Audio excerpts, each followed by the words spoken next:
नमस्कार साथियों, साहित्य संदूक चैनल में आप सभी का पुनः हार्दिक अभिनंदन है। हम पढ़ रहे हैं श्रीलाल शुक्ल का फेमस उपन्यास राग दरबारी, जो कि व्यंग्यात्मक शैली में लिखा हुआ हिंदी साहित्य के बेहतरीन उपन्यासों में से एक है। पिछली कक्षा में हमने देखा कि वैद्य जी का जो सेवक है शनिश्चर, वह रंगनाथ को डाकुओं से संबंधित कथा सुनाता है। लेकिन इस उपन्यास के प्रारंभ में हमने देखा कि एक भीकम खेड़वी जी हैं, रामाधीन भीकम खेड़वी जी, उनके घर चिट्ठी आती है डाकुओं की, तो वो बद्री भैया से मदद मांगते हैं, यानी वैद्य जी के बड़े बेटे से। डाकुओं का आदेश था कि एक विशेष तिथि को विशेष स्थान पर जाकर रामाधीन की तरफ से रुपए की एक थैली एकांत में रख दी जाए। डाका डालने की यह पद्धति आज भी देश के कुछ हिस्सों में काफी लोकप्रिय है, पर वास्तव में यह मध्यकालीन ही है, क्योंकि इसके लिए चांदी या गिलट के रुपए और थैली का होना आवश्यक है, जबकि आजकल रुपया नोटों की शक्ल में दिया जा सकता है और 5,000 रुपए प्रेम पत्र की तरह किसी लिफाफे में भी आ सकते हैं। जरूरत पड़ने पर चेक से भी रुपए का भुगतान किया जा सकता है। इन कारणों से परसों रात अमुक टीले पर 5,000 रुपए की एक थैली रखकर चुपचाप चले जाओ, यह आदेश मानने में व्यवहारिक कठिनाइयां हो सकती हैं। टीले पर छोड़ा हुआ नोटों का लिफाफा हवा में उड़ सकता है, चेक जाली हो सकता है। संक्षेप में, जैसे कला, साहित्य, प्रशासन, शिक्षा आदि के क्षेत्रों में, वैसे ही डकैती के क्षेत्र में भी मध्यकालीन पद्धतियों को आधुनिक युग में लागू करने से व्यवहारिक कठिनाइयां पैदा हो सकती हैं।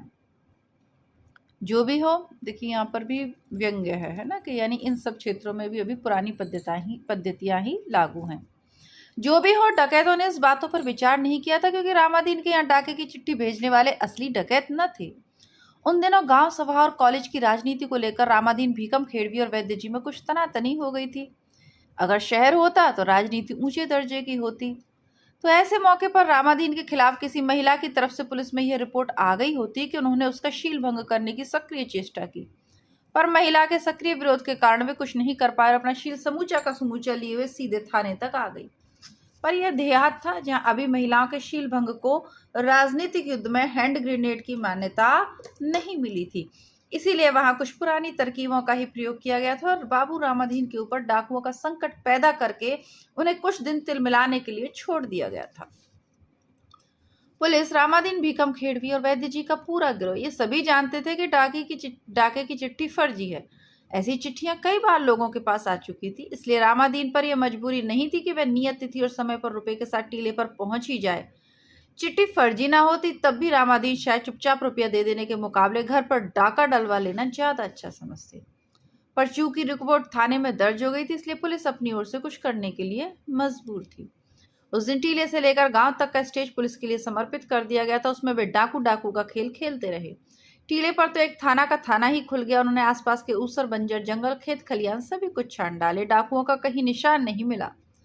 टीले के पास उन्होंने पेड़ों की टहनियां हिलाकर, पुलिस को कुछ तो कार्रवाई करनी है, तो पुलिस क्या कर रही है कि पेड़ों की टहनियां हिलाकर, लोमड़ियों के बिलों में संगीन घुसेकर और सपाट जगहों को अपना आंखों से हिप्नोटाइज करके इम्तिनान कर लिया कि वहां जो है वे डाकू नहीं, वे क्रमशः चिड़िया, लोमड़ियां और कीड़े मकोड़े हैं। रात को जब बड़े जोर से कुछ प्राणी चिल्लाए तो पता चला कि वे भी डाकू नहीं, सियार हैं। और पड़ोस के बाग में जब दूसरे प्राणी बोले तो कुछ देर बाद समझ आया कुछ नहीं, सिर्फ चमगादड़ है। उस रात डाकू और रामाधीन भीकम खेड़वी के बीच की कुश्ती बराबर पर छूटी, क्योंकि टीले पर न डाकू रुपया लेने के लिए आए और न रामाधीन रुपया देने के लिए। थाने के छोटे दरोगा को नौकरी में आया भी थोड़े ही दिन हुए थे। टीले पर डाकुओं को पकड़ने का काम उन्हें ही सौंपा गया था, पर सब कुछ करने पर भी वे अपने माँ को भेजी जाने वाली चिट्ठियों की अगली किस्त में यह लिखने लायक नहीं हुए थे कि माँ, डाकुओं ने मशीन गन तक का इस्तेमाल किया, पर इस भयंकर गोलीकांड में तेरे आशीर्वाद से तेरे बेटे का बाल तक बांका ना हुआ। वे रात को लगभग 1 बजे टीले से उतरकर मैदान में आ गए, और चूंकि सर्दी होने लगी थी और अंधेरा था, तो उन्हें अपनी नगरवासिनी प्रिया की याद सताने लगी। और चूंकि उन्होंने बीए में हिंदी साहित्य भी पढ़ा था, तो इन सब मिले जुले कारणों से उन्होंने धीरे धीरे कुछ गुनगुनाना शुरू किया और आखिर में गाने लगे, हाय मेरा दिल, हाय मेरा दिल, तीतर के दो आगे तीतर, तीतर के दो पीछे तीतर वाली कहावत को चरितार्थ करके उनके आगे भी 2 सिपाही थे और पीछे भी। दरोगा जी गाते रहे और सिपाही सोचते रहे कि कोई बात नहीं, कुछ दिनों में ठीक हो जाएंगे। मैदान पार करते करते दरोगा जी का गाना कुछ बुलंदी पर चढ़ गया और साबित करने लगा कि जो बात इतनी बेवकूफ़ी की है कि कहीं नहीं जा सकती, वह बड़े मज़े से गाई जा सकती है। सड़क पास आ गई थी, वहीं एक गड्ढे से अचानक आवाज आई, कफौन है सर्फ ला। दरोगा जी का हाथ अपनी रिवॉल्वर पर चला गया। सिपाहियों ने छिटक कर राइफलें संभाली। तब तक गड्ढे से दोबारा आवाज आई, कफौन है सर्फ ला। एक सिपाही ने दरोगा जी के कान में कहा, गोली चल सकती है, पेड़ के पीछे हो लिया जाए हुजूर। पेड़ उनके पास से लगभग 5 गज की दूरी पर था। दरोगा जी ने सिपाही से फुसफुसा कर कहा, तुम लोग पेड़ों के पीछे हो जाओ, मैं देखता हूँ। इतना कहकर उन्होंने कहा, गड्ढे में कौन है? जो कोई भी हो बाहर आ जाओ। फिर एक सिनेमा में देखे दृश्य को याद करके उन्होंने बात जोड़ी, तुम लोग घेर लिए गए हो, तुम आधे मिनट में बाहर ना आए तो गोली चला दी जाएगी। गड्ढे में थोड़ी खामोशी रही। थोड़ी देर फिर आवाज आई, मरफर गरफी सरफाले गरफोली जरफलवाने। प्रत्येक भारतीय जो अपना घर छोड़कर बाहर निकलता है भाषा के मामले में पत्थर हो जाता है। इतनी तरह की बोलियां उसके कानों में पड़ती है कि बाद में हार कर वह सोचना ही छोड़ देता है कि ये नेपाली है गुजराती। और इस भाषा ने इस भाषा ने तो दरोगा जी को चौंकन्ना बना दिया और वो सोचने लगे कि क्या मामला है।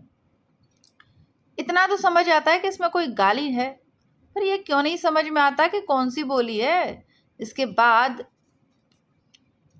बाद ही जहां बात समझ के बाहर होती है वहीं गोली चलती है।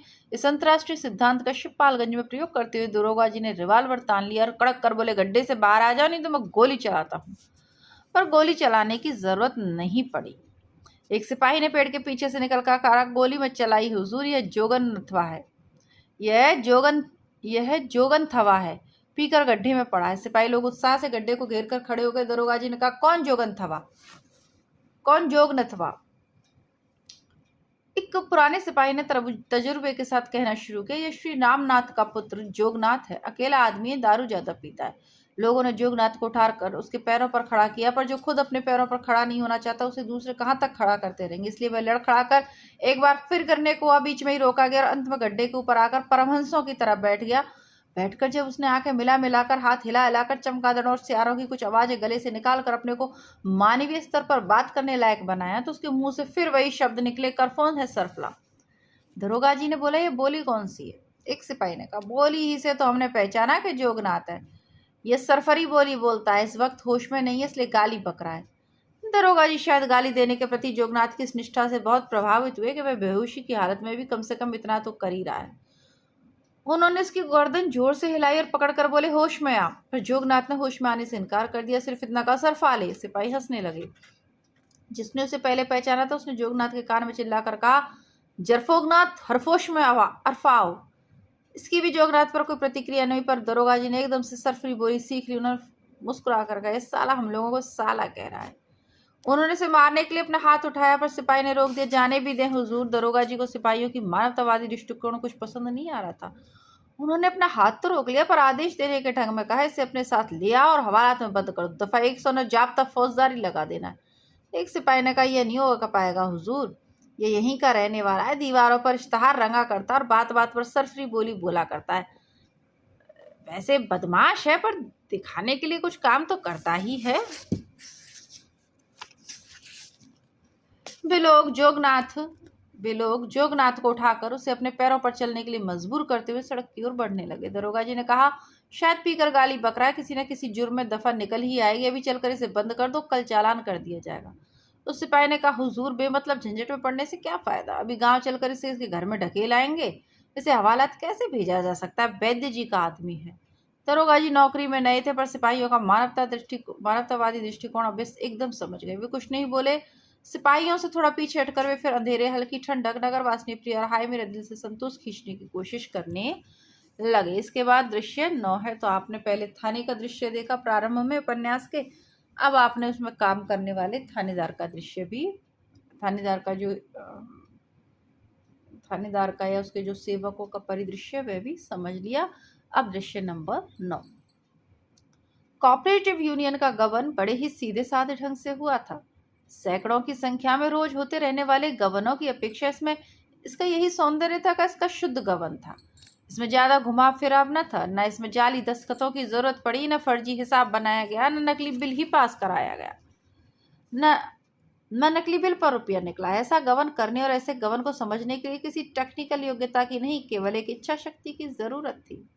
कोऑपरेटिव यूनियन का एक बीज गोदाम था जिसमें गेहूं भरा हुआ था। एक दिन यूनियन का सुपरवाइजर रामस्वरूप 2 ट्रक साथ में लेकर बीज गोदाम पर आया। ट्रकों पर गेहूं के बोरे लाद दिए गए और दूर से देखने वालों ने समझा कि यह तो कोऑपरेटिव में रोज होता ही रहता है। उन्हें पड़ोस के दूसरे बीज गोदाम में पहुंचाने के लिए रामस्वरूप खुद एक ड्राइवर की बगल में बैठ कर ट्रक चल पड़े। सड़क से एक जगह कच्ची रास्ते पर मुड़ जाने से 5 मील आगे दूसरा बीज गोदाम मिल जाता है, पर ट्रक उस जगह नहीं मुड़े, वे सीधे चले गए। यहीं से गबन शुरू हो गया। ट्रक सीधे शहर की गल्ला मंडी में पहुंच गए। वहां गेहूं के बोरे उतार कर दोनों ट्रक गबन के बारे में सब कुछ भूल गए और दूसरे दिन आसपास के क्षेत्र में पूर्ववत कोयला और लकड़ी ढोने लगे। रामस्वरूप को उसके बाद काफी दिन तक पता नहीं चला और लोगों ने विश्वास कर लिया। गेहूं बेचकर कई हजार रुपए जेब में भरकर वह बंबई की ओर चला गया। पर यह पूरी घटना स्थानीय थाने में गबन की एक रिपोर्ट की शक्ल में आ गई और बकौल वैद्य जी के कांटा सा निकल गया। पर यूनियन के एक डायरेक्टर ने कल शहर जाकर ऐसा दृश्य देखा जिससे पता चला कि रामस्वरूप ने वे रुपए खर्च करने के लिए बंबई को नहीं, अपने इलाके के शहर को ही प्राथमिकता दी है। डायरेक्टर साहब यूं ही सिर्फ शहर देखने के मतलब से शहर देखने गए थे। इन अवसरों पर और कार्यक्रमों के साथ उनका कम से कम एक स्थायी कार्यक्रम होता था। किसी पार्क में पहुंचना, किसी पेड़ के नीचे बेंच पर बैठना, लैया चना चबाना, रंगीन फूलों और युवतियों को ध्यानपूर्वक देखना और किसी कम उम्र छोकरे से सिर पर तेल मालिश कराना। जब वे इस कार्यक्रम की आखिरी मत पर पहुंचे तो एक घटना हुई। वे उस समय पेड़ के नीचे बेंच पर बैठे थे और उनकी आंखें मूंदी हुई थी। उनके सिर पर एक छोकरे की पतली और मुलायम उंगलियां तिड़ तिड़ तिड़ की आवाज निकाल रही थी। लड़का उल्लास के साथ उनके बालों पर तबले के कुछ टेढ़े मेढ़े बोल निकाल रहा था। वे आंखें मूंदे अफसोस के साथ सोच रहे थे कि शायद ये तेल मालिश का कार्यक्रम जल्दी खत्म कर देगा। एक बार उन्होंने आंख खोलकर पीछे की ओर गर्दन घुमाने की कोशिश की, पर तेल मालिश का असर उसमें इतनी अफसरी आ गई थी कि वह घूमी ही नहीं। अतः उन्होंने लड़के का मुंह तो नहीं देखा, जो कुछ सामने था उसे ही देखकर संतोष करना चाहा। उन्होंने देखा कि सामने एक पेड़ था, उसके नीचे बेंच पर रामस्वरूप सुपरवाइजर बैठा था। वह भी एक लड़के से सिर पर तेल मालिश करा रहा था। टिंग टिंग टिंग की सुखपूर्वक अनुभूति में खोया हुआ था। दोनों पक्ष उस समय परमहंसों की भांति अपने अपने जगत में तल्लीन थे। शांतिपूर्वक सहअस्तित्व के लिए आदर्श स्थिति थी। अतः उन्होंने एक दूसरे के मामले में हस्तक्षेप नहीं किया। लगभग 15 मिनट बाद वे अपनी अपनी बेंच पर अच्छे पड़ोसियों की तरह बैठे हुए एक दूसरे को देखकर भी अनदेखा करते रहे। फिर देह तोड़कर दोनों पक्ष उठ खड़े हुए और अपने अपने मालिशकर्ता को यथोचित पारिश्रमिक देकर उन्होंने दोबारा वहीं मिलने के लिए प्रोत्साहित करके पंचशील के सिद्धांतों के अनुसार वे अपने अपने रास्ते को लग गए। यानी कोई ने किसी से कोई झगड़ा नहीं किया। शिपालगंज की ओर लौटते समय डायरेक्टर को जान पड़ने लगा कि मालिश के सुख के पीछे उन्होंने कोऑपरेटिव आंदोलन के साथ विश्वासघात किया। उन्हें याद आया कि रामस्वरूप फरार है, पुलिस उसकी तलाश में है। अगर रामस्वरूप को पकड़वा दे तो गबन का मुकदमा चल निकलता, शायद उनका नाम अखबार में भी छपता। यह सब सोचकर वे दुखी हुए। उनकी आत्मा उनको कुरेदने लगी। थे वापस आते ही आत्मा के संतोष के लिए वैद्य जी से मिले और हिंगवाष्टक चूर्ण की एक पुड़िया फाँक कर उनसे बोले, मुझे आज पार्क में एक ऐसा आदमी दिखाई दिया जो बिल्कुल रामस्वरूप जैसा था। होगा, कुछ आदमियों की आकृतियां एक सी होती हैं, वैद्य जी ने कहा। डायरेक्टर को लगा कि इतने से उनकी आत्मा उनका पीछा न छोड़ेगी। थोड़ी देर इधर उधर देखकर उन्होंने कहा, मैंने तभी सोचा था कि होना हो ये रामस्वरूप है। वैद्य जी ने कहा, रामस्वरूप था? मैंने सोचा कि ये साला यहाँ क्या कर रहा है, मालिश करा रहा था। तुम वहां क्या कर रहे थे? मैं थक कर एक पेड़ के नीचे आराम कर रहा था। उसी समय पुलिस को सूचना दे दी थी। डायरेक्टर थोड़ी देर सोचता रहा, फिर सोच समझ कर बोले, मैंने सोचा कहीं रामस्वरूप ये जान न जाए कि उसे देख लिया गया, इसलिए पुलिस को इत्तला नहीं दी। गबन का अभियुक्त बंबई में नहीं बल्कि 15 मील की दूरी पर ही और तेल मालिश कराने के लिए उसका सिर अब भी कंधों पर सही सलामत रखा है। इस सूचना ने वैद्य जी को उलझन में डाल दिया। डायरेक्टरों की बैठक बुलाना जरूरी हो गया। पूरी बात उन्होंने खाली पेट सुनी थी, उसे भंग पीकर भी सुना जा सके, इसलिए बैठक का समय सायंकाल के लिए रखा गया। शनिश्चर पृथ्वी पर वैद्य जी को एकमात्र आदमी, उस स्वर्ग में हनुमान जी को एकमात्र देवता मानता था और दोनों से अलग अलग प्रभावित था। हनुमान जी सिर्फ लंगोटा लगाते थे, इस हिसाब से शनिश्चर भी सिर्फ अंडरवियर से काम चलाता था। जिस्म पर बनियान वह तभी पहनता तब उसे सज धज कर कहीं के लिए निकलना होता। यह तो हुआ हनुमान जी का प्रभाव। वैद्य जी के प्रभाव से वह किसी भी राह चलते आदमी पर कुत्ते की तरह भौंक सकता था, पर वैद्य जी के घर का कोई कुत्ता भी हो तो उसके सामने वह अपनी दुम हिलाने लगता था। ये दूसरी बात है कि वैद्य जी के घर पर कुत्ता नहीं था और शनिचर के दुम नहीं थी।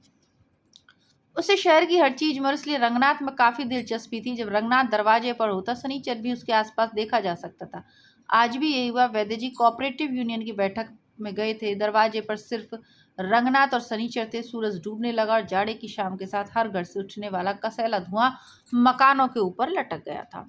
कोई रास्ते पर खटखट करता हुआ निकला। किसी भी शारीरिक विकार के लिए हम भारतीयों के मन में जो सात्विक घृणा होती है उसे थूक कर बाहर निकालते हुए शनिचर ने कहा, लंगड़ाबाज आ रहा है साला।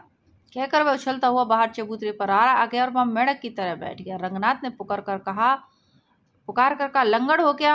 वह कुछ आगे निकल गया था। आवाज सुनकर वह वहीं रुक गया और पीछे मुड़कर देखते बोला, हाँ बापू, लंगड़ ही हूँ, मिल गई नकल। हाँ बाबू, लंगड़ ही हूँ, मिल गई नकल। रंगनाथ के सवाल पर शनिचर ने जवाब दिया, नकल नहीं, इन्हें मिलेगा शिखर। शिखर रस्सी का बुना हुआ एक झोला होता है। अवध के देहातों में से छत से लटका देते हैं। प्राय उस पर दूध, दही, घी आदि की हांडियां रखी जाती। मचका कहते हैं हमारे उधर उसको, ना छीका कह सकते हैं आप उसे। उसी में एक टांग लटकाकर झूला करेंगे। लंगड़ पर इसका कोई असर नहीं पड़ा। वहीं से उसने पुकार काका, नकल तो नहीं मिली बापू, आज नोटिस बोर्ड पर ऐतराज छपा है। क्या हुआ, फिर से फीस कम पड़ गई क्या? फीस नहीं बाबू, वह अपनी बात को सुनाने के लिए चिल्ला रहा था। इस बार मुकदमे के पते में कुछ गलती है। प्रार्थी के दस्तखत गलत खाने में है। तारीख के ऊपर 2 अंक एक में मिल गए।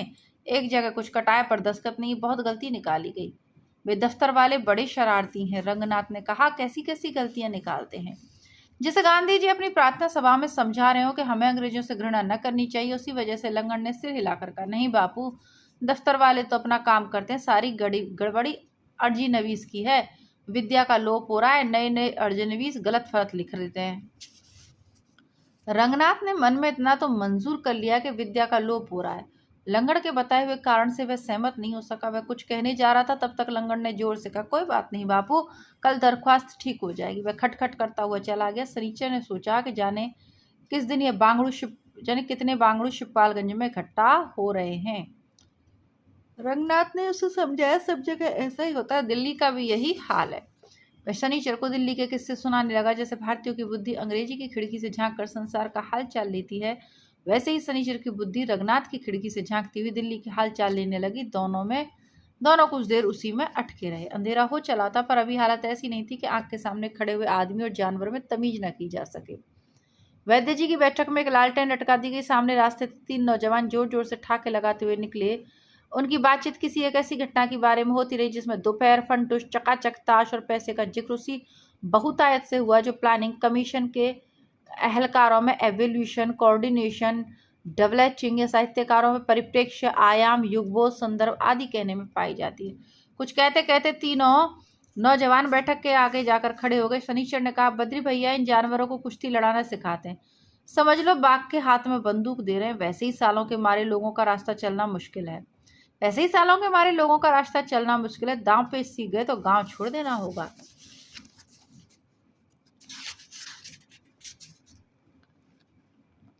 अचानक नौजवानों ने एक विशेष प्रकार का ठहाका लगाया।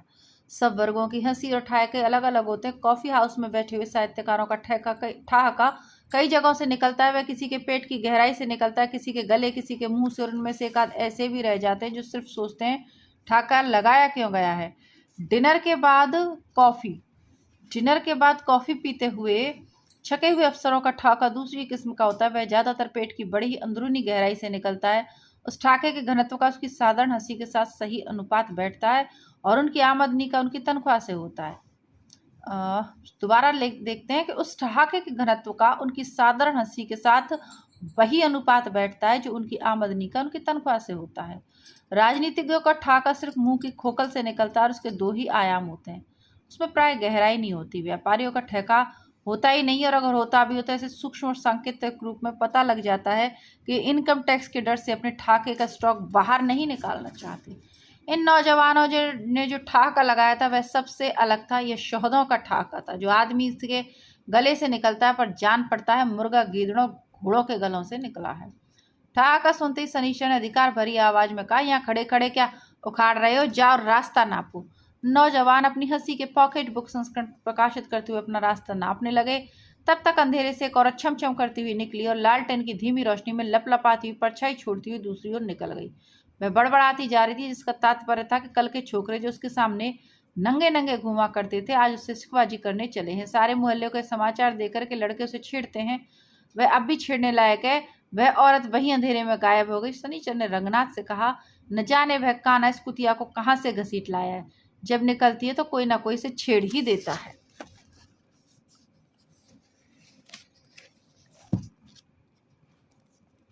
कान्हा से पंडित राधेलाल का अभिप्राय था। उनकी एक आंख दूसरी आंख से छोटी थी और इसी से गंजे उनको कान्हा कहते थे।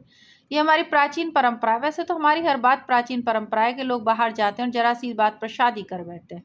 अर्जुन के साथ चित्रांगदा आदि को लेकर यही हुआ था। यही भारतवर्ष के प्रवर्तक भरत के पिता दुष्यंत के साथ हुआ था। यही ट्रिनिडाद और टोबैगो, बर्मा और बैंकॉक जाने वालों के साथ होता था।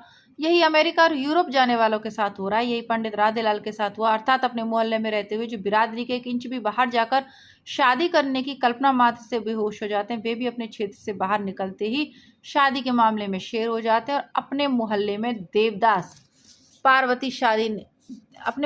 देवदास पार्वती से शादी नहीं कर सका और एक समूची पीढ़ी को कई वर्षों तक रोने का मसला दे गया था। विलायत भेज दिया जाता तो वह निश्चय ही बिना हिचक के किसी गोरी औरत से शादी कर लेता। बाहर निकलते ही हम लोग प्राय पहला काम यही करते हैं कि किसी से शादी कर डालते हैं और फिर सोचना शुरू करते हैं कि हम क्या करने आए थे।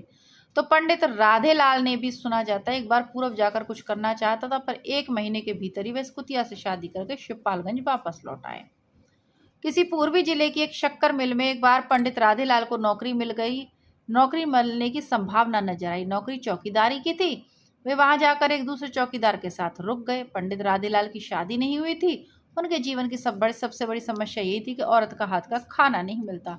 उनके साथ ही चौकीदार की बीवी ने कुछ दिनों के लिए समस्या को सुलझा दिया। वहां रहते हुए वे उसका बनाया हुआ खाना खाने लगे और जैसे कि एक जगत प्रसिद्ध कहावत है कि स्त्री पेट के रास्ते आदमी के हृदय पर कब्जा करती है, उसने पंडित राधेलाल के पेट में सुरंग लगा दी और हृदय की ओर बढ़ने लगी। उन्हें उसका बनाया हुआ खाना कुछ ऐसा पसंद आया कि वह खुद अपनी बनाई सुरंग में इस तरह फंस गई कि महीने भर के भीतर ही वे उसे अपने खाना बनाने के लिए शिवपालगंज ले आए। चलते चलते उसके घर से ही उन्होंने 1-2 साल के लिए खाने का इंतजाम भी साथ में ले लिया। इस घटना के बाद मिल के क्षेत्र में लोगों ने सोचा कि पंडित राधेलाल का साथी चौकीदार चौकीदार उल्लू है। पंडित राधेलाल का साथी चौकीदार उल्लू है। शिवपालगंज में गंजों ने सोचा कि राधेलाल मर्द का बच्चा है। अब तक उस क्षेत्र में पंडित राधेलाल की प्रतिष्ठा कभी न उखड़ने वाले गवाह के रूप में थी, अब वे कभी न चूकने वाले मर्द के रूप में भी विख्यात हो गए। वैसे कभी न उखड़ने वाले गवाह की ख्याति ही पंडित राधेलाल की जीविका का साधन थी।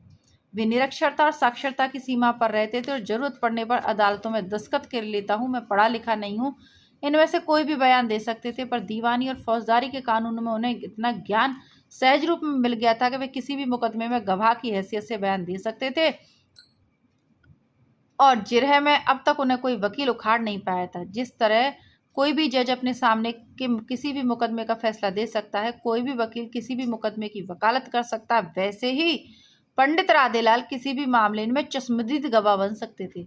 संक्षेप में मुकदमेबाजी की जंजीर में वे भी जज, वकील, पेशकार आदि की तरह एक अनिवार्य कड़ी थी और जिस अंग्रेजी कानून की मोटर पर चढ़कर हम खड़े गौरव के साथ रूल ऑफ लॉ की घोषणा करते हुए निकलते हैं, उसके पहियों में वे टायरॉयड की तरह बंधे हुए मनमाने ढंग से मोड़ते चलते थे। एक बार इजलास में खड़े होकर जैसे ही वे शपथ लेते थे, गंगा कसम, भगवान कसम, सच कहेंगे, वैसे ही विरोधी पक्ष से लेकर मजिस्ट्रेट तक समझ जाते थे कि अब यह सच नहीं बोल सकता।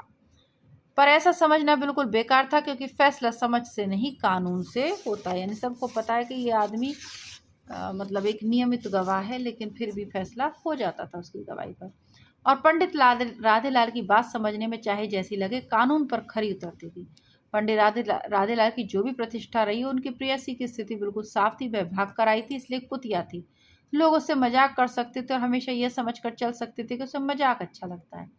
यह शिवपालगंज के नौजवानों का सौभाग्य था कि कुतिया ने भी उनको निराश नहीं किया। उसे सचमुच ही मजाक अच्छा लगता था और इसी से मजाक होने पर छूटते ही गाली देती थी, जो कि गंजाओं में आत्माभिव्यक्ति का बड़ा जनप्रिय तरीका माना जाता है।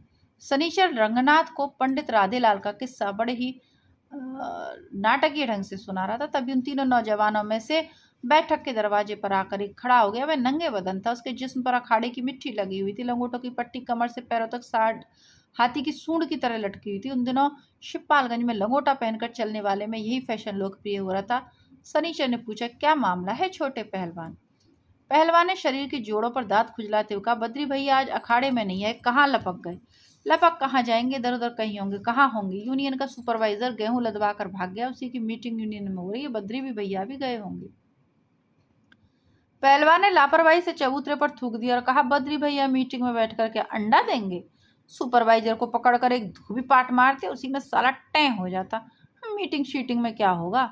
रंगनाथ को बात पसंद आ गई, बोला, क्या तुम्हारे यहाँ मीटिंग में अंडा दिया जाता है? पहलवान ने इधर से किसी सवाल की आशा न की तो उन्होंने कहा, अंडा नहीं देंगे तो क्या बाल उखाड़ेंगे? सब मीटिंग में बैठकर अपशब्द का प्रयोग है उसकी तरह फाए फाए करते हैं, काम धाम के वक्त खूंटा पकड़ कर बैठ जाते हैं। रंगनाथ को हिंदी भाषा के स्वरूप का विशेष ज्ञान न था। अब जो आगे की कहानी है वह कल सुनेंगे और अब आपको नियमित रूप से ये सुनने को मिलेगा उपन्यास। अभी एक कमेंट आया कि भाई आप इतनी गैप के बाद आगे की कहानी सुनाते हो, तो उसका कारण ये है कि कई बार तो कुछ ज़रूरी काम आ जाता है। दूसरा कारण उसका यह भी है कि जब आप लोग देखते नहीं हो, वीडियो को शेयर नहीं करते, तो व्यूज़ वगैरह भी नहीं आते, क्योंकि आप लोग वीडियो को लाइक शेयर नहीं करेंगे तो व्यूज़ नहीं आते। व्यूज़ नहीं आते तो मैं समझती हूँ कि आप में से कोई भी इसे पढ़ना सुनना नहीं चाहता, तो इसलिए मैंने फिर थोड़ा सोचा गैप ले लें। लेकिन अब आप लोगों ने कमेंट करके बताया कि नहीं, आप इस उपन्यास को पढ़ना सुनना चाहते हैं, तो ठीक है, इसको नियमित रूप से इसके वीडियो डाल दिए जाएंगे।